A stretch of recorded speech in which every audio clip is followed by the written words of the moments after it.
Welcome, welcome, welcome into the first Saturday night installment of Sports Talk Chicago. I am your host, Joey Christopoulos, and you can follow me on socials at Joey Sports Guy.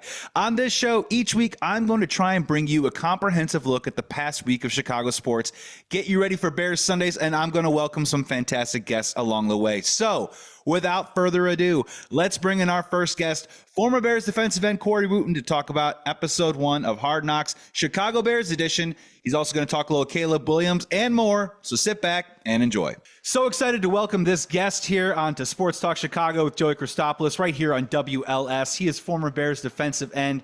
He is a former Northwestern standout. He is CHGO's very own and a co-host of mine. I've done 3 years of shows talking Bears with him. He used to talk Bears right here on WLS. It's Corey Wootton. What's up, Corey? What's up, Joey? You're back in the Chicagoland area, so I know it feels good to be back. You're in my neck of the woods where I went to my old stomping grounds in Evanston over there at Northwestern. So how does it feel to be back in there? And question for you, have you been to Buffalo Joe's yet? Already been to Buffalo Joe's twice. Been to 2 different locations. Still haven't hit Gigio's yet. Okay. Buddy, carbs is on the menu this summer, and I'm just having myself a good time, roping back around. It's so great to be back here in the Chicago area. So great to be here on WLS. So great to have you on the show, man. Yeah, man, it's good to be back, man. I feel like it's been a while since we did a show, and looking forward to doing many more leading up to the season and then during the season itself. So let's dive right in.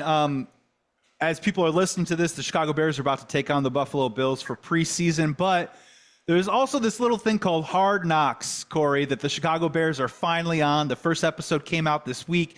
I know Chicago Bears fans have been glued to the television set, whatever streaming service that they could possibly get it from, most likely HBO Max. Dive right in, man. Give me your first blush thoughts on the first episode of Hard Knocks for the Chicago Bears. I thought it lived up to the hype, and it's something that as Bears fans we wanted to see for a while. When I played for the Bears, there were talks about potentially doing it when Lovey was there. I think the organization didn't want to do it just because, they like to keep everything behind closed doors. But I think it's good with all the circumstances of the season, the number 1 overall pick, the best quarterback prospect to come out since Andrew Luck, Justin Fields departing, the way they finished the season last year, Eberflus really getting up there as far as being likable, because I know for a while they went through these ups and downs where Bears fans really disliked him, and I think the way that he finished the second half of the season, he really started to get all these fans' hearts back in their good graces. So a lot of good takeaways there. Theo, what's his last name from Benedict? Yeah. Benedict, yeah. The Eagle. That was unbelievable. The Canadian Eagle. That had to be. Literally, he's like, he takes his shirt off, then he pulls out like Party Boy. Remember Party Boy from Jackass? Yes. When he ripped his shorts up, that's what it looked like. That's what I thought he was gonna do. And then he sings what do you sing? God Bless America, was it? Yeah, Proud to be an American by Lee Greenwood. Yeah. I'm proud to be an American. So that was hilarious. And then Caleb Williams messing up the lyrics for John Legend, which is a very simple song. And you think, but he got nervous, man. He got nervous and he got booed. People threw stuff at him. But I remember doing that, Joey, when I got drafted. I did. I thought it was Genuine So Anxious. That was actually college. But I did I Believe I Can Fly by R. Kelly. And we can't talk about that anymore because of everything with R. Kelly. But at the time, we didn't know that. And I got booed because I was a bad singer. That's how it goes. But it is a fun time when you go up there, you tell your signing bonus, and especially if you're like Caleb Williams, when you say $25 million, everyone said, "Ooh, big money!" So it was cool. It brought me back to those times during training camp and reminiscing about that. So it's always good when everyone's together because you're grinding on the field, and that's kind of your escape. Corey, I thought you were very smart, though, picking that song because a little vibrato, which is very fun. Simple lyrics, though. I think that's where Caleb Williams kind of messed up. Maybe too many lyrics on the screen. I Believe I Can Fly. It just sings right on through it. Exactly. So rookie mistake, Corey. Rookie mistake. Should have gone into the, Corey's coaching corner, if you will, to check that out.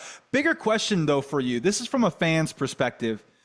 And you've been in the facility. Obviously, you haven't been in the new facility since Ryan Pace, before Ryan Poles remodeled, remade the whole thing up.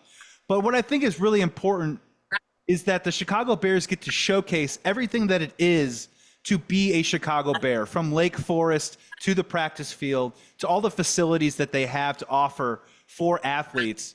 Can you talk a little bit about what it's like when you see them showcasing DJ Moore signing his $82 million guaranteed contract, that extension 2 years early before they had to? And it has to earn some points, right? With prospective free agents, guys that aren't in the organization that might want to think about playing for the Chicago Bears in the future, college athletes. I mean, this is a showcase that says the Chicago Bears is a fun place to play. It's a great place to play. You experienced it firsthand, but how much of an impact do you think it's going to have on people that might not know the organization and might want to play for the Chicago Bears in the near future? It'll have a big impact because what they did is reward DJ Moore. Like you said, they didn't have to re-up him, but I think what they're trying to build is continuity. Keenan Allen's essentially on a one-year deal. After that, we don't know where he may go, right? He's nearing that age where he's probably thinking about retirement or potentially going for a team that, hey, is Super Bowl ready. The Bears could be that. We don't know. We'll see how the season shakes out.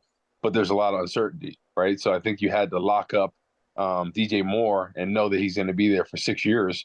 And then Rome Odunze, he's going to be there for 5 years, including this year. Tyler Scott, another 2 after this year.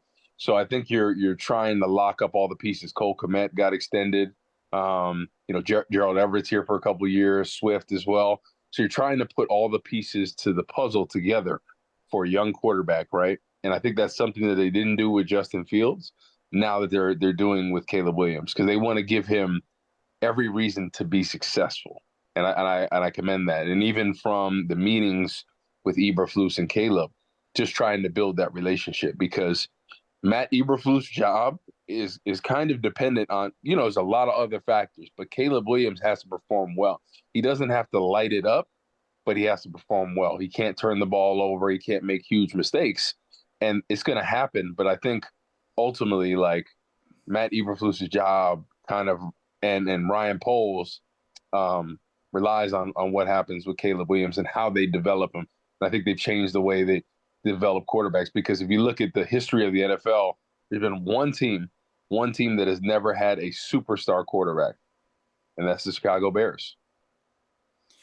Corey Wootton joining us here on WLS, here on Sports Talk Chicago, Joey Christopoulos. Building off of that, one of, I think, the stars of episode 1 was a guest star.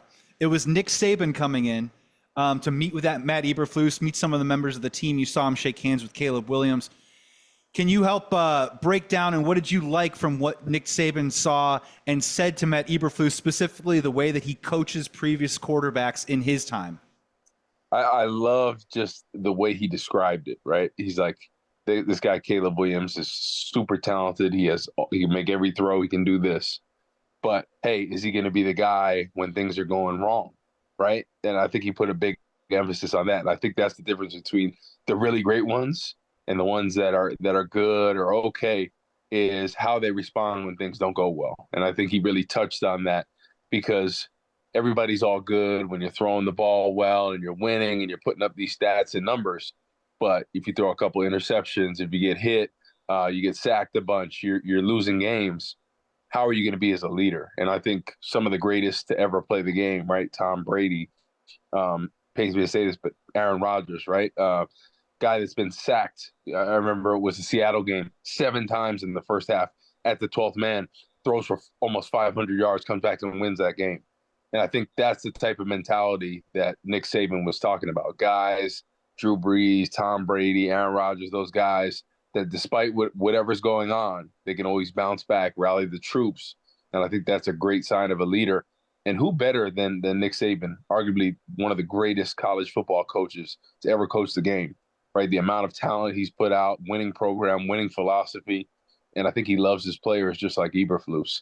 And I didn't know that Eberflus played for him, right? And it was pretty cool to see number 90. That's old school, late 80s, early 90s type stuff, right? When you see a linebacker, I'm not talking about a stand-up pass rusher, a linebacker over there with the neck roll and the elbow sleeves. That was pretty cool to see Eberflus in there. So you learn something new every day, and I think Eberflus, his stock is rising. I think the Bears stock is rising, and you saw that with Detroit a couple of years ago when they were on Hard Knocks. I think everybody started to rally around them. Bears have always had a great fan base, but I think they're going to continue to improve that because I think every year when people watch Hard Knocks and there's a great situation, people want to get on that bandwagon. And hey, we're taking application, we're taking tickets. Everybody can ride on that bandwagon, baby. One of the aspects that I really enjoyed from just the Saban Eberflus exchange, and then you saw it happen in practice real time, was that he would talk about how he'd like to stand behind the quarterback during practice to get a bit of a vantage point of maybe what the quarterback is seeing and then communicate with him a little bit about what did you see on that play. And there was one tiny comment where I think he talked about the speed that he saw with an NFL window with a particular throw that Caleb Williams had in practice.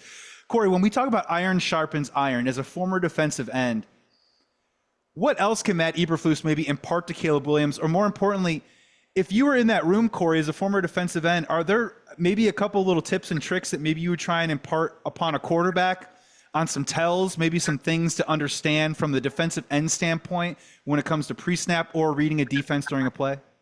Yeah, I would say he would probably get a lot of that from obviously like a defensive end. Think about a left end, what I played.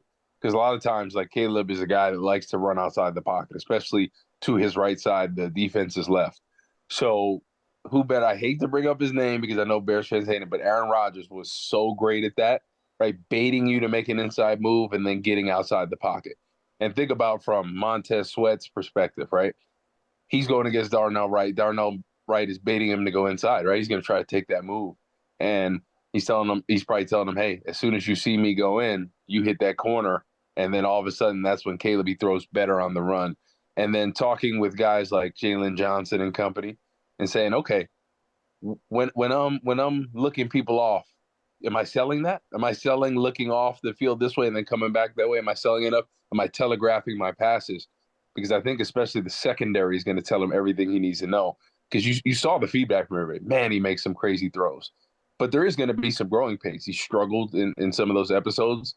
And I think for him not to struggle, that would be out of the ordinary. You're despite how talented you are, you're going to have growing pains at any position when you first come up in the NFL. Some people are better than others, but quarterback, all the pressure on his shoulders, there's going to be a learning curve. So hopefully going against one of the best defenses in the league, especially secondary and linebacking core, when you get onto game day, it's going to be that much easier because you've worked with the best. So I'm looking forward to that. And I'm hoping that maybe on some of the other episodes, maybe they can bring in a guy like Tom Brady to come in and talk with Caleb, right? A guy like maybe Drew Brees, a veteran quarterback that has that reputation of being the GOAT, Peyton Manning, right? And I know, he played for the Colts and here, but I think there's all connections throughout the league. And I think that would mean a lot coming from some of the GOATs quarterback-wise from the league and teaching people how to be a pro. And I think that's the difference because in college, you can get away with certain stuff. That ain't going to fly in the NFL. And I think C.J. Stroud learned that early, right? He struggled the first couple of weeks. Then he really came into his own. I don't think anybody expected that. But his learning curve was great. He was like, okay, this is what I need to do. Get back to the drawing board, work with Bobby Slowick, his offensive coordinator. And they came together with a plan, and he was lights out. Same with Jordan Love, right? It pains me to say it. Like quarterback after quarterback after quarterback, right? He started out hot, then fizzled, then was hot as can be in the playoffs. I mean, he put up 50 on Dallas, who was arguably one of the best defenses. So I think the great thing is we know all the talent's there, but how is he going to work together with Shane Waldron? How is he going to work together with these receivers? How is he going to work together with the offensive line? Because once everybody's on the same page, and the thing that I love about it is that they're giving him all the reps because reps are hard to come by, especially the way the offseason, preseason is. You don't get as many reps as you need to.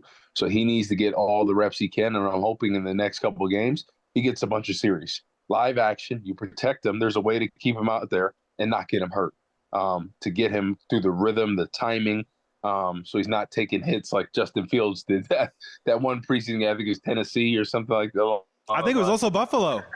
It might have been Buffalo. Yeah, I think it was right. Buffalo. Yeah. Yeah, so there's a way to do it, but I think he just needs as many reps as possible.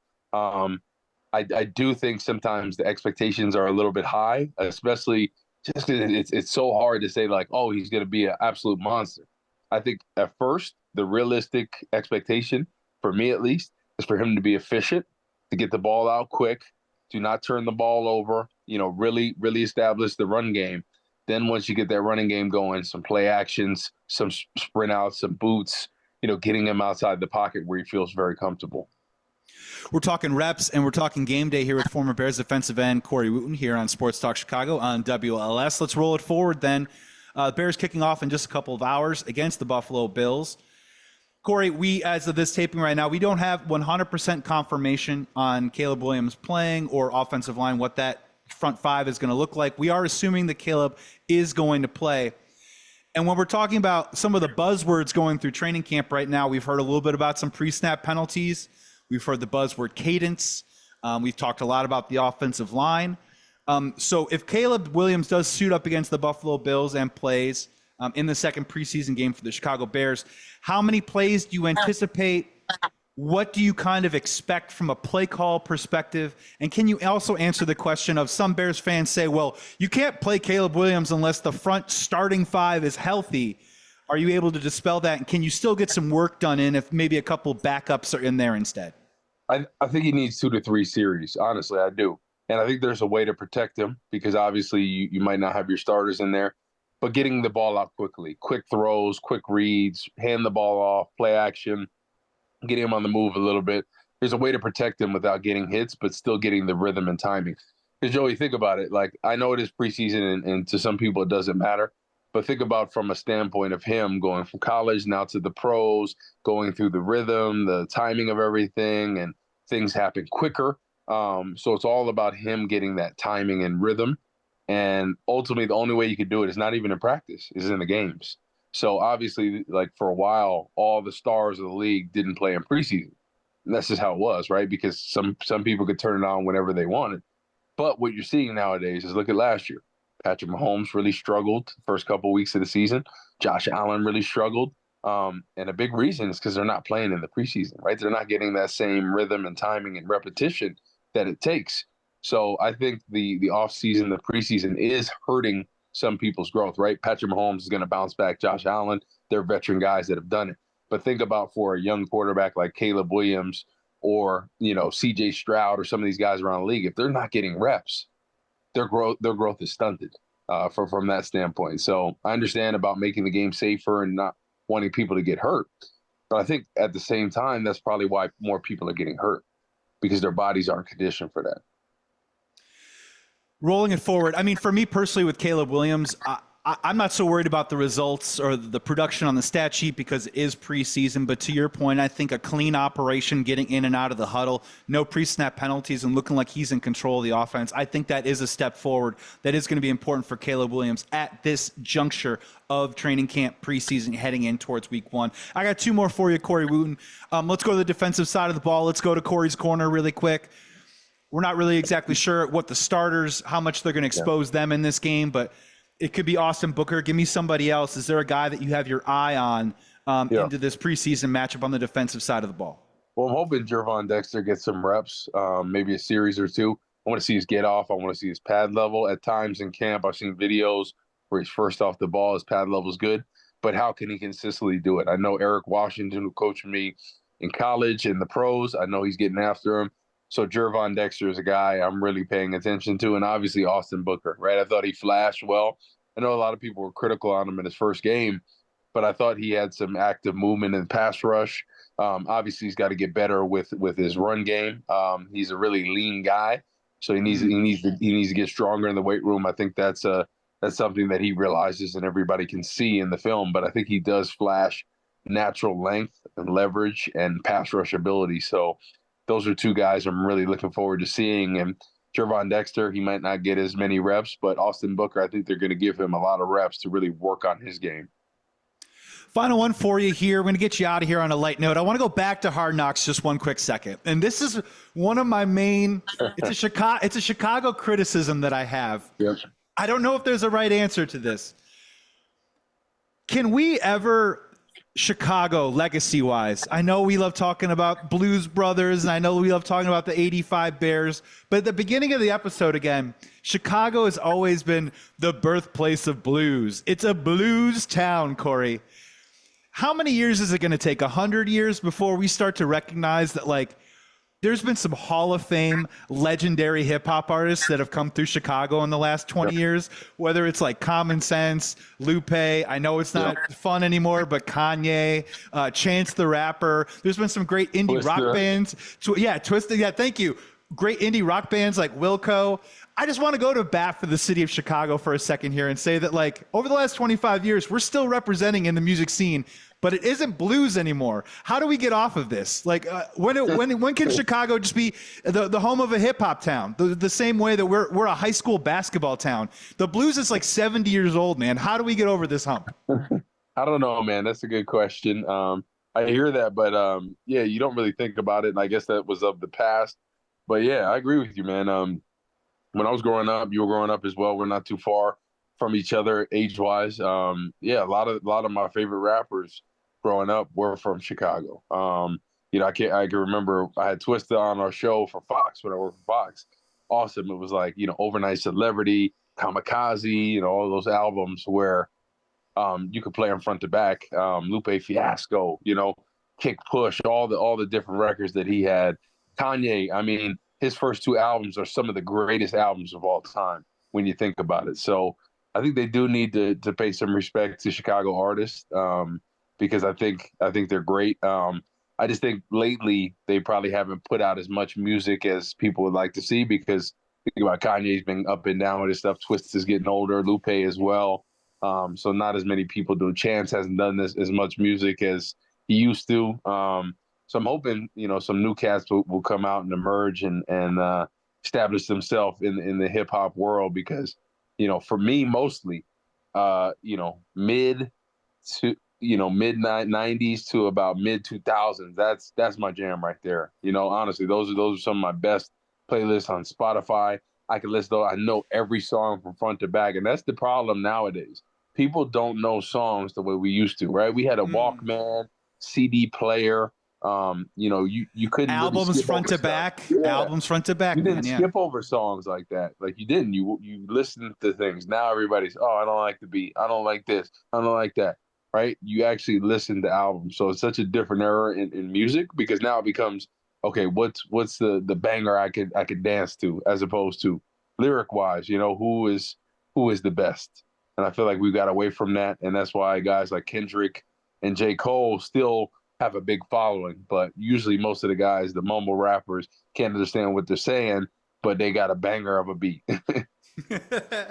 I mean, I'm just saying to the audience listening that, Chicago didn't freeze in 1986, right? It's not just the blues and it's not just the 85. It's not the 46 defense anymore. I think it has a lot to offer from an artistic perspective. So just to hear the blues, it's fun and everything. But man, we had some legends come through here. East Coast, West Coast. I'll go to bat with some of our guys any day of the week.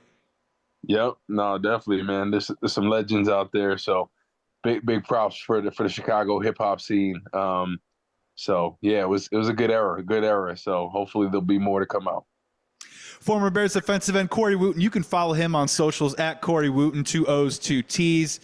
My man, thank you so much for coming on to Sports Talk Chicago and WLS. Looking forward to more guest hits from you throughout the season, man. Thank you so much for hopping on and be well. Yep. Thanks, my man. It's a pleasure and looking forward to doing more shows with you. Like you said, let's get it going, baby. Coming back here on Sports Talk Chicago with Joey Christopoulos right here on WLS-AM 90. Thank you so much for tuning in. I hope you're enjoying your Saturday night. I want to give a quick shout out to our previous guest, former Bears defensive end Corey Wootton, hopping on the show, talking a little Hard Knocks, talking a little Caleb, talking a little Bears preseason.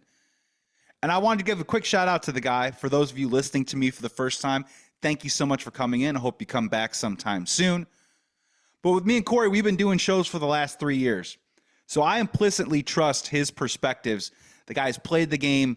He knows a thing or two. And specifically this season, as I continue to have him on the show right here on Saturday nights, he's a guy worth listening to, especially the fact that his former defensive coordinator at Northwestern, Eric Washington, is now the defensive line coach for the Chicago Bears.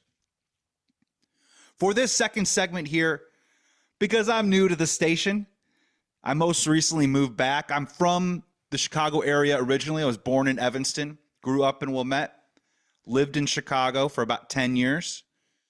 Did the entertainment scene, was at Second City, and then moved to Los Angeles. I've been gone for 14 years. I just came back here. I'm now living back where I was born in Evanston. And it's so great to be back. It's so great to get my finger on the pulse of being around thousands of Bears fans every single day. So I want to address the Caleb Williams situation now and moving forward through his rookie year with Bears fans and just walk you through where I'm going to be landing, I think, throughout most of this season. And I'm going to let you in on a little secret. I'm a big Caleb Williams fan. Surprise, I'm one of many, especially here in the city of Chicago. Spending the last several years out in Southern California, I've gotten the opportunity to not just watch Caleb, but talk to a lot of people in the program, people that cover the program. And I, for 1 second, was never buying any of those Hollywood narratives that was coming into the draft about Caleb, because I was talking to the people that already knew the type of personality that he is, that he was in college, and who he's going to be with the Chicago Bears. And I believe that we've seen that on full display over these last several months. I think Caleb's arm talent is special. Does he have the best arm in the NFL right now? I wouldn't say that. I'd probably put that in the Josh Allen category. But the types of throws that he can execute certainly puts him in rare company right off the bat entering the NFL. I think he does a great job of learning and developing and changing his game as he continues to progress as a young man and as a football player. Sure, he had some struggles last year in college. Yes, everyone wants to talk about the Notre Dame game. But this guy was able to bounce back and finish up strong. And I think you're seeing some of that now in training camp with the Chicago Bears as reports come out that he has struggled at times at different aspects of learning the nuances of the game.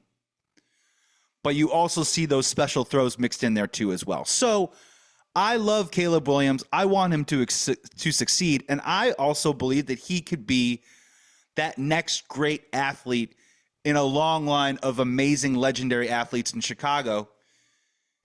If health provided, team provided, plays his cards right, I think it can happen. But there is one aspect that is missing here, and that's us, Chicago Bears fans. We're hungry. We're thirsty. We want that great quarterback here in Chicago. We've wanted it our entire lives, and trust me, I'm at the big 4-0. I'm in my 40s now, and I still have never seen it. We had Jay Cutler. I rooted for Rex Grossman. We thought Mitch was the answer. We thought Justin was that dynamic quality that no one else in the NFL, or frankly, no one in a Bears uniform had never seen, and it hasn't worked out, and now we've moved on to Caleb. So what I want to do is just caution Bears fans about what this rookie season could possibly look like emotionally and from a production standpoint, wins and losses, stats, all that good stuff. And I'm here to just try and temper expectations. I'm not here to be a party pooper. I'm not here to be a wet blanket. But at the same time, I want this kid to succeed.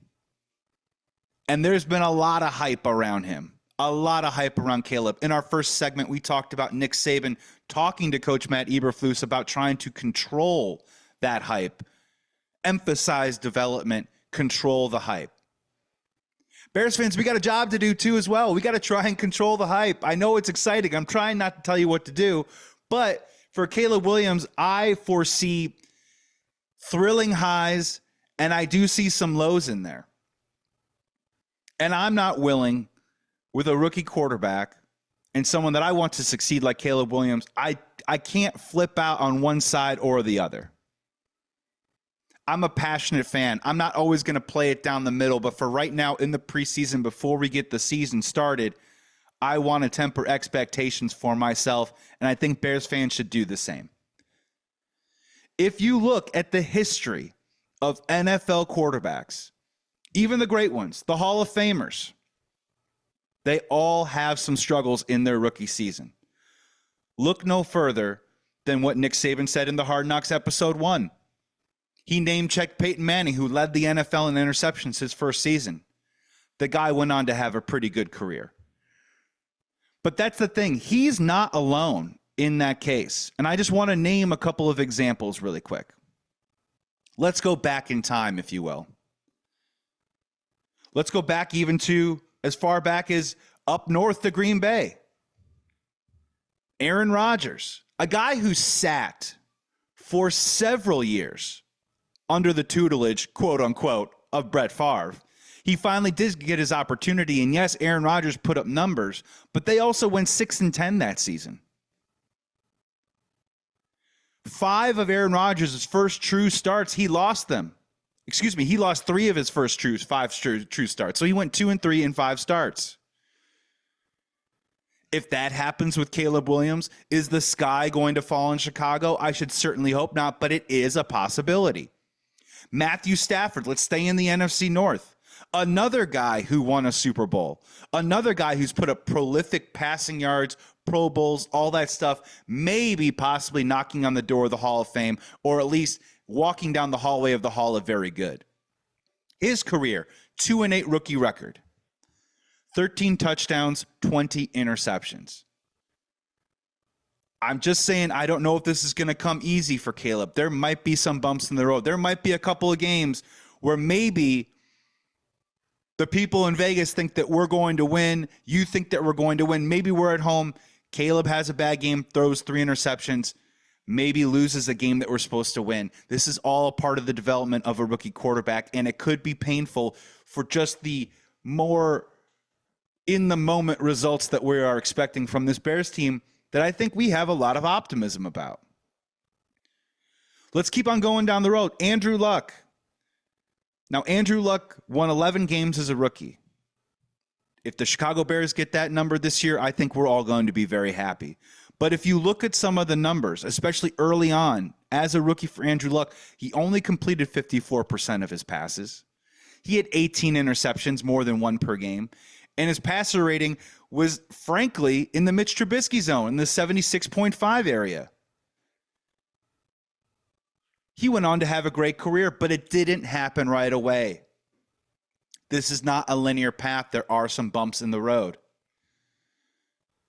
You want some more recent examples? We can do that. Trevor Lawrence, number 1 pick. The last, in my opinion, surefire quarterback to come out of the NFL, him and Joe Burrow, out of the last, 5, 8, 9 years? Caleb is the newest iteration of that. Trevor Lawrence had just as much hype as Caleb Williams coming in. His rookie season. Now, different talent around him on the Jaguars at the time. Caleb has more talent. But he was 3-14 as a starter. Only 2 games where he tossed for more than 1 touchdown in a game. Only 2 multi-touchdown games.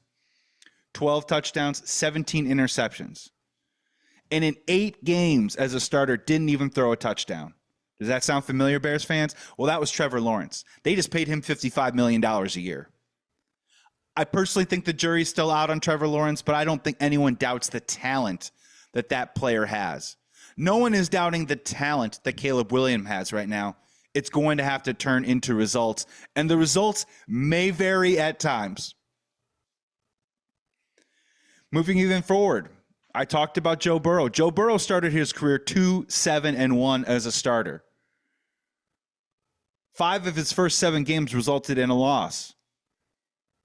And he had something in common that I think is one of the main Chicago Bears concerns right now, is that Joe Burrow's offensive line was not very good. You're asking yourself, he only played 10 games. Why is that? Because he got hurt, because his offensive line wasn't very good. A concern that the Chicago Bears have right now. And we can talk all we want about Caleb Williams, the individual, but that is another door that Bears fans maybe need to prepare themselves for, is that if this offensive line is being put together with Band-Aids, if they're switching guys in and out, if we're relying on our quote-unquote depth at the offensive line, there could be some moments where Caleb could struggle because he doesn't have time to throw. We literally just saw this with Justin Fields. If he can't get his eyes down the field, he doesn't trust what he's seeing, he can't get the ball out, Justin Fields would hesitate. We had a center last season that could barely snap the ball. Justin had to deal with that. We can't have those types of issues for Caleb, but as it stands right now, we have a month to go before the regular season starts. The offensive line is probably one of the biggest concerns in training camp. And that works in tandem with Caleb Williams and his rookie season and the expectations that I think that we have for him in Chicago right now. Let's go to more recent examples. Let's go back up. Keep talking about the Packers, right? Because the Packers, for the last 30 years have had amazing quarterback play. Even Jordan Love, though, as a rookie, he had a 7-game stretch where he threw 10 interceptions. He threw 8 of them in 5 games. He turned it around, right? He got them to the playoffs. He won a playoff game last year. But if you talk to Packers fans up north around October of last season, I think that they might have been a little worried at the time. Or at least scratching their heads and getting a little bit of that agita. Is this guy for real? It's a lot of turnovers. And then the last one is C.J. Stroud. C.J. Stroud is the new template, if you will. The new demo of what a rookie quarterback is supposed to do. And I'll admit, for those of you that play fantasy football, he was on my fantasy team. It worked out. Guy threw for a ton of yards. They have a wealth of receivers on that team. And what I loved about C.J. Stroud was in the third quarter and the fourth quarter, he kept coming. He kept making plays. Good on him. If Caleb Williams puts up numbers similar to C.J. Stroud, we're going to be elated in this town. We're already going to be ready to name a restaurant after Caleb Williams because we've just been so hungry and so desperate for that type of quarterback play. And yet, C.J. Stroud lost his first 2 games of his rookie season. I'm not saying that's much, but just put yourself in the shoes of what might happen in a week from now. What if the Chicago Bears lost week 1 to the Titans and lost week 2 to the Texans? Is the sky going to be falling? Is that how we're going to feel? Are we going to flip out? I'm not saying that we're going to go all the way to Caleb Williams as a bust, but there's probably going to be some panic in this town. The Texans turned it around. The Texans were outscored 56-29 in those first 2 games, able to turn it around, able to make the playoffs. C.J. Stroud threw for over 4,000 yards. Sounds like a foreign concept to Bears quarterbacks here in Chicago. Caleb Williams will possibly have a shot to break that. But he only threw 23 touchdowns.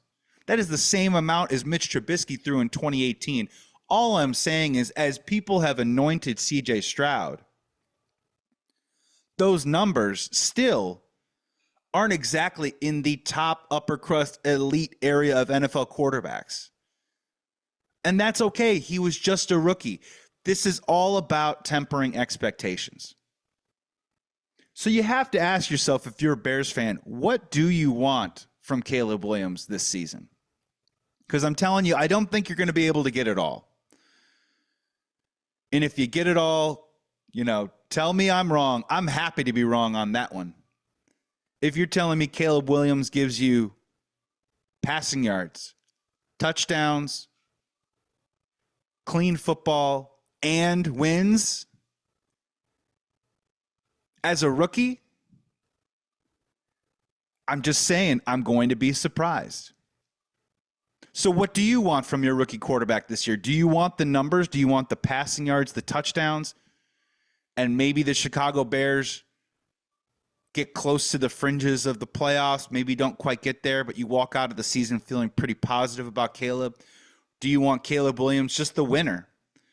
The stats may be ugly at times. The interceptions may be up. Keep in mind also, he fumbles the ball. He fumbles the ball at a rate that might be as similar as Justin Fields.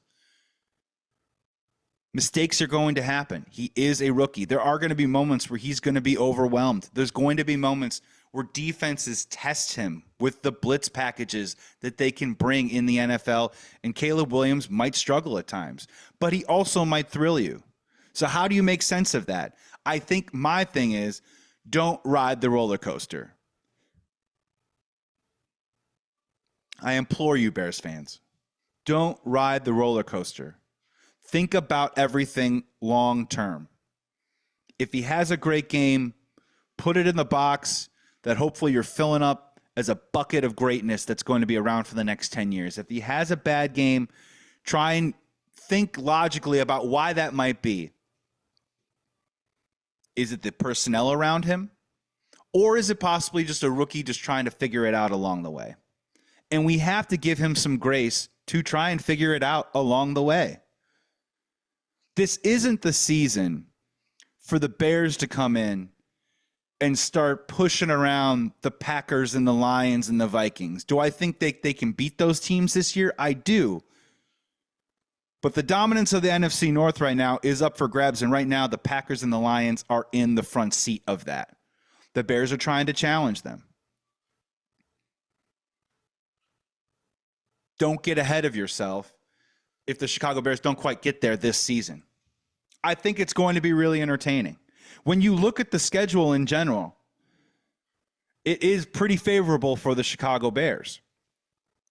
When you talk about who Caleb Williams is going to be facing on a week-to-week basis from a quarterback perspective, it matches up really good. There aren't too many heavy hitters in there. The Chicago Bears are going to face quarterbacks like Jared Goff, Jordan Love. We'll see Sam Darnold or J.J. McCarthy in Minnesota, Matthew Stafford, Geno Smith, Trevor Lawrence, we mentioned before, Will Levis, Bryce Young, Drake May, maybe Jacoby Brissett. We'll see by that time of the season. Kyler Murray, Brock Purdy, Jaden Daniels, Anthony Richardson. Look, there's some talent in there, but there's not too many guys that are head and shoulders above Caleb Williams.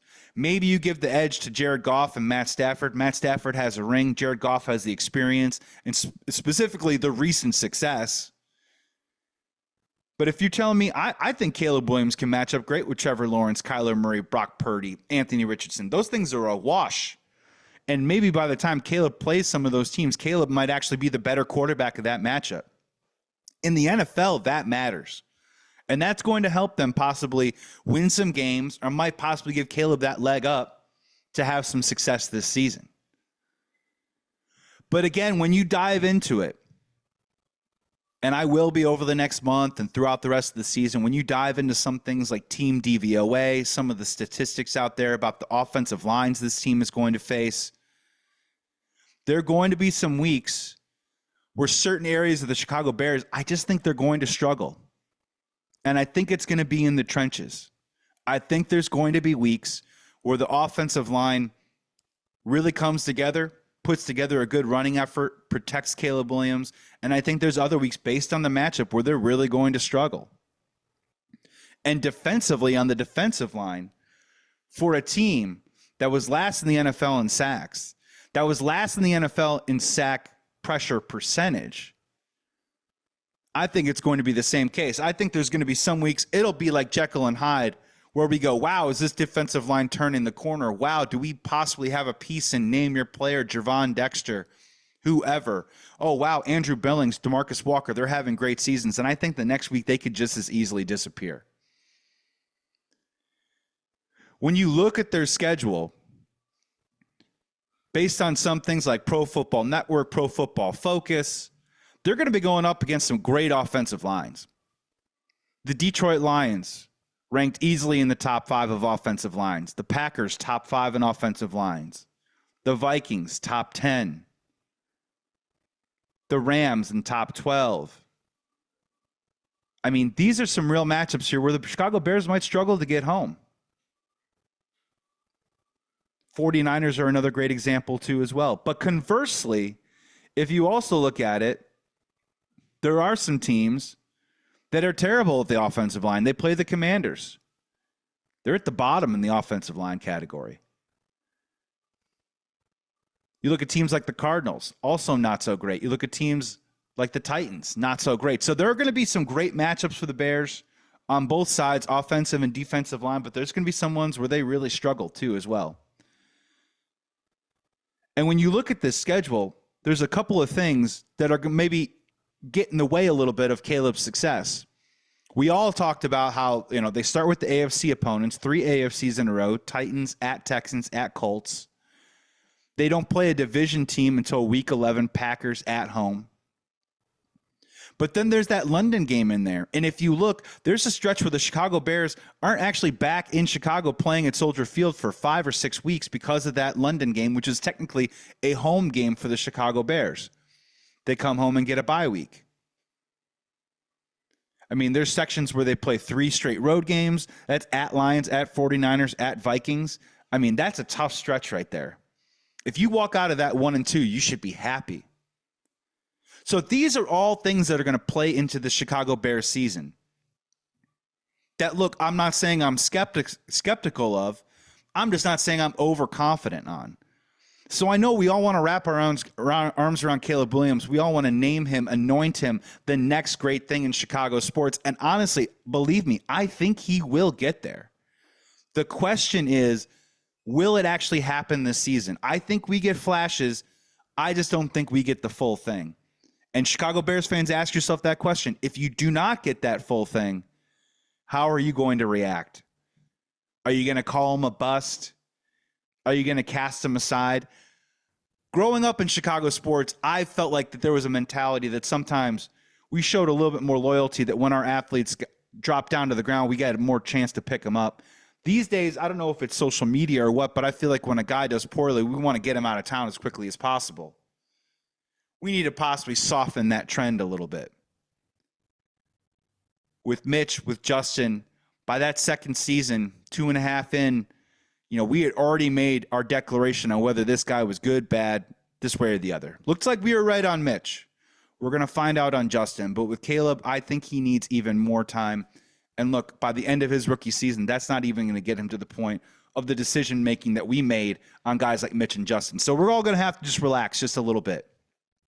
Because I think Caleb is the real deal. But we have to let him learn. We have to let him progress. We have to let him develop. We have to let him be a rookie.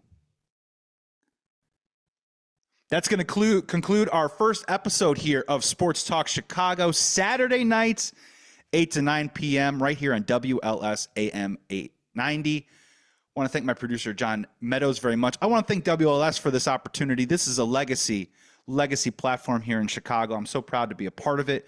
You can follow me at Joey Sports Guy. Remember, I'm back here every single Saturday night, 8 to 9 p.m., talking Bears, talking general sports, talking all things Chicago. Thank you so much for tuning in. Really appreciate it, and we will be back soon. Be well, be safe. Please be good to each other. I appreciate the listen. I appreciate the time. Go enjoy your Saturday night, and we'll hear you back on Sports Talk Chicago next week.